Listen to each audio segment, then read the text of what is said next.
There are families around the world who have loved ones who have been taken hostage in Iran, and now several of those families, 6 specifically, have come together to join forces and try to get help. Among them, the family of Bob Levinson. Mr. Levinson went missing in Iran in March 2007, which is nearly 12 years ago, and he is the longest-held U.S. civilian in U.S. history as a hostage. Out front now, Bob Levinson's daughter, Sarah Levinson Moriarty. And Sarah, you and I have spoken, unfortunately, for many times about getting your father home, and now you're hopefully something new is going to make a difference here. Tell me about this letter. Sure. We met several months ago on the sidelines of UNGA, the UN General Assembly, with several families where we got together and talked about our loved ones being held by Iranian authorities. And as we were talking, we realized the similarities between all of our cases, the similarities between our struggles, and we continued to have that conversation. And the idea of a joint letter to the world leaders, to the media, to anyone who might listen came about. And so we've brought it here today, and we're hopeful that it brings about action and concrete steps. And some of these families, you got to learn their stories, and you did get to meet them. They may be from far-flung places, but you have now all met and joined forces in a very new way. Yes, and we speak on the phone regularly. We've exchanged lots of emails. Everyone has suffering. Everyone's loved one is having health issues, is being kept without their most basic human rights. My father has absolutely no human rights, has not spoken with anyone he knows or loves for 11.5 years.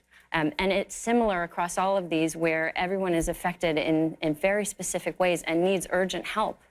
Your letter, when it was published this week, Monday, what has been the reaction so far? So far, there has been some interest.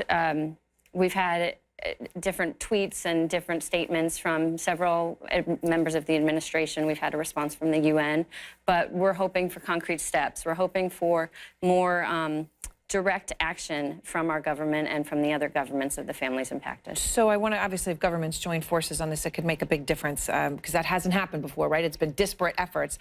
I want to read something from the letter so our viewers can hear.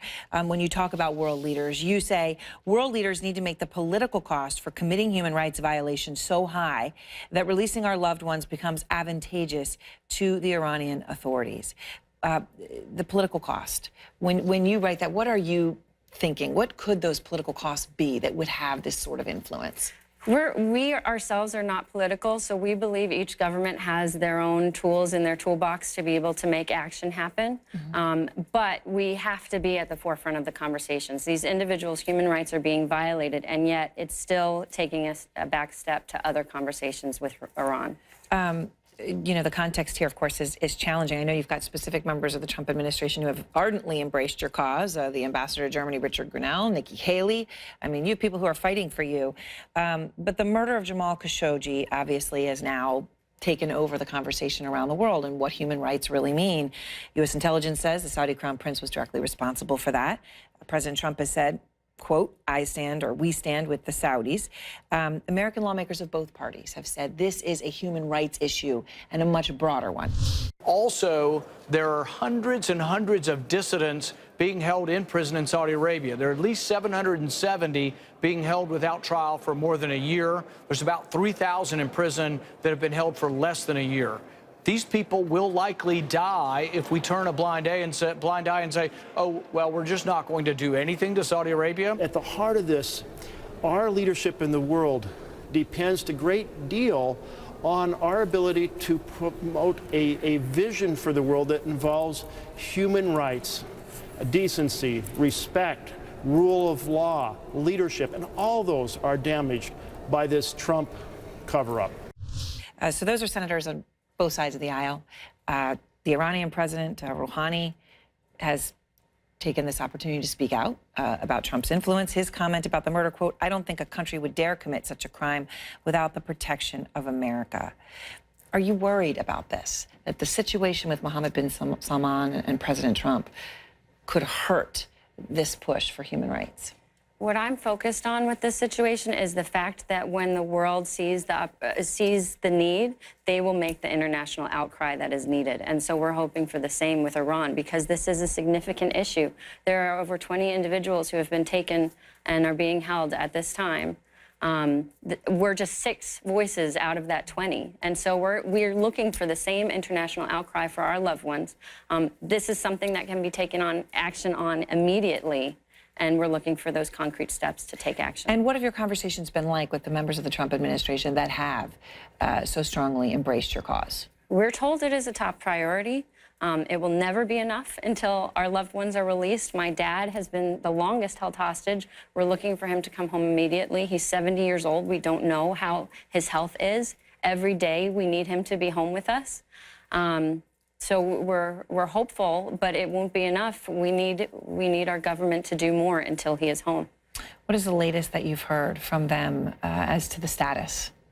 They actually, so as far as the status, they continue to try. They recently released, the State Department released a video specific to my father urging Iranian action from the authorities there. And it's obviously the holiday season for your family. You know, you and I, as we've spoken, you've had children your father has not met. There's obviously, you're a big family, so there's other grandchildren he hasn't met. What will this holiday season be like without him? It's always so hard. It's a nightmare my mom doesn't even want to be, to talk about it. It's just so hard for us. 12 years ago at Christmas was the last time I saw my father. And every year, every moment of every day, I'm thinking about him in one way or another, how I might get him home, how he might love seeing my boys. My 5-year-old and I pray for Grandpa Bob every night. This holiday season is no different. It's hard.